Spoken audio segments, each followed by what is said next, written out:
என்னங்க சர்ச்சுக்கு போகிறீங்களா? அப்போ குட் மார்னிங். சர்ச்சுக்கு போகலையா? அப்போ பேட் மார்னிங். நான் ஏன் அப்படி சொல்கிறேன் அப்படின்னா, இப்போ நிறைய தத்துவம் வந்துடுச்சுங்க. நானே ஒரு ஆலயம், எனக்கு எதுக்கு ஒரு ஆலயம், நான் லைவ்லேயே பார்த்துக்கிறேன் அப்படின்னு சொல்லி நிறைய பேர் சோம்பேறித்தனத்துக்கு லைவை பயன்படுத்துங்க.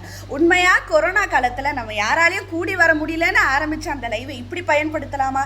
தப்பு தானே. சர்ச்சுக்கு தானேங்க போகணும். நான் சொல்லலை.